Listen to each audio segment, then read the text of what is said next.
Incredible flavours, even better stories. One pour, 10 minutes.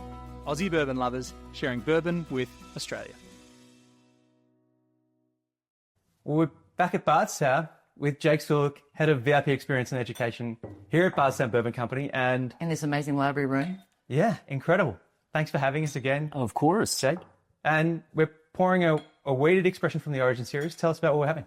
Yeah, this is from the Origin series. So again, this is our flagship product. This is what we have available in all markets. These are our whiskeys, all priced between $40 and $50.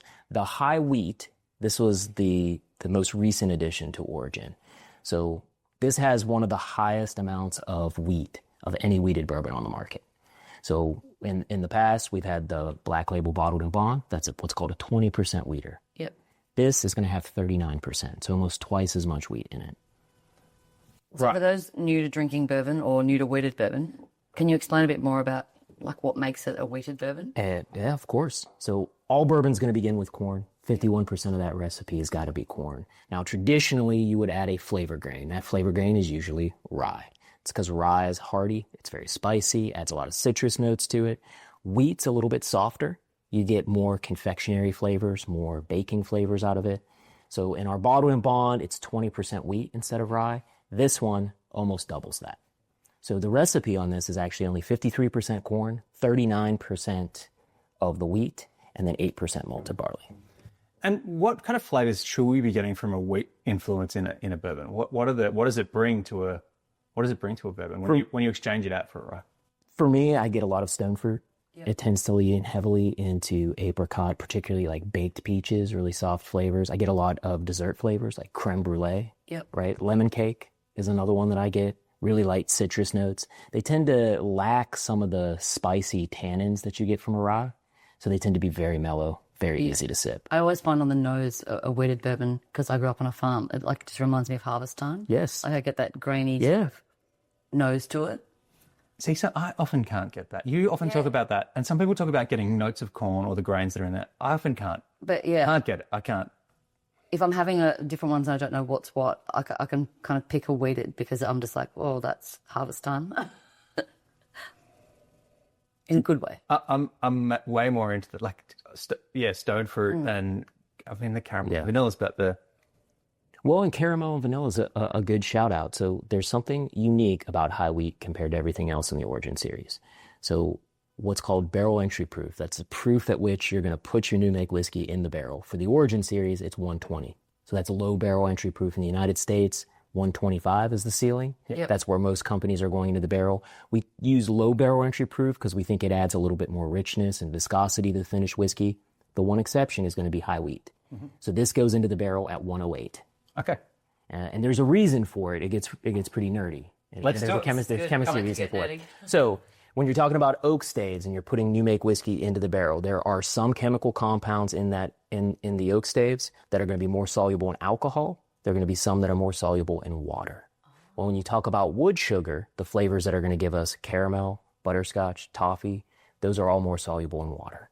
So when you do lower barrel entry proof to start off with, you're going to develop those flavors at a higher rate than you develop something like vanilla, because vanillin is more soluble in alcohol. Okay. That now brings me to a very strange question. If we put water in a barrel for 6 years, 7 years, would it taste like vanilla and caramel? You would, especially, if it's a brand new barrel, absolutely.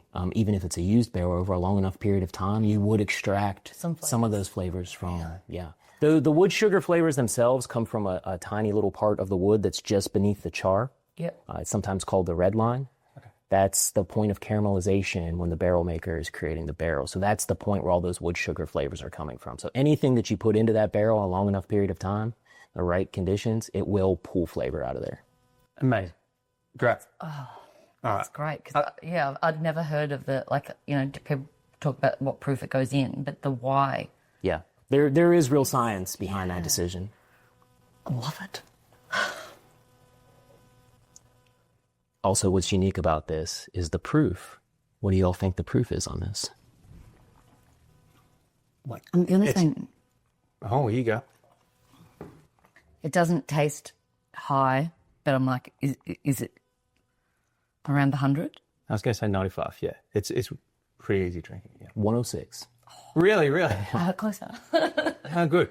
Yeah, barrel entry proof, right, creates a lot of that viscosity. It's really rich and creamy, so it's easier to drink. And it's sitting beautifully on my palate, like it's going to hang around there for ages. Yeah. It's gonna surprise us how high it is. Yeah. And it has a beautiful finish. Yeah, like you said, it stays. Yeah. So you can sip it over a little while. Is there a thing for you that you prefer a high rye whiskey or a wheated whiskey? Do you have a preference, or are you a bit kind of agnostic, you don't mind? I'm generally agnostic about it. I think most of my bourbon and rye drinking career, I leaned towards ryes. Yep. But I've really come around on wheated bourbon, particularly at higher proof points. Yep. I think something like the high wheat at 106, you really start to taste all of the flavors. Yeah. Yep. So this is really the proof range for me where I really like wheated bourbons. Yeah. It's really delicious. And that I love this idea of the lower barrel entry proof. It's like the water that would usually be used to cut it is being barrel aged. It's more fun. And it's a more traditional way. I mean, if you were to go back to some of the bottles that are surrounding us now, barrel entry proof 100 years ago would have been a lot lower. Yep. And you would have resulted in a richer, creamier whiskey. And they also would have been releasing them at lower proofs because that's what the audience demanded at the time. Yeah. So things have changed. Preferences, consumer trends tend toward higher barrel entry proofs now. But it's a great example of what you can do with low barrel entry proof. And Bardstown being somewhere where, like, you don't just make your own, other people make theirs here as well. Do you find that you kind of see a lot of those trends come and go? I don't know if they come and go. When we talk about our custom distilling program, it really just gives people the opportunity to do what they want. Yep. Which is just different than what we do. Yeah. So we've worked with over 300 partners since our inception. So we've seen pretty much every whiskey you can imagine. That's amazing. Come through this distillery at some point. Amazing. And I wanted to ask a question because when you walk through the grounds here, there's one of the brick houses in particular, although a few of them have quite a bit of glass on them, which is quite unique. Is that a design? Is it something about the way you want to age the whiskey? Is it just something nicer to look at? What does the glass do? It's both. So yeah, it's absolutely beautiful. Particularly the glass brick house, which is called Warehouse K, faces the Bluegrass Parkway. It's lit up at night, so as people are driving past on the highway, you see this brilliant building lit up. You can see all the barrels. But it has a functional aspect too.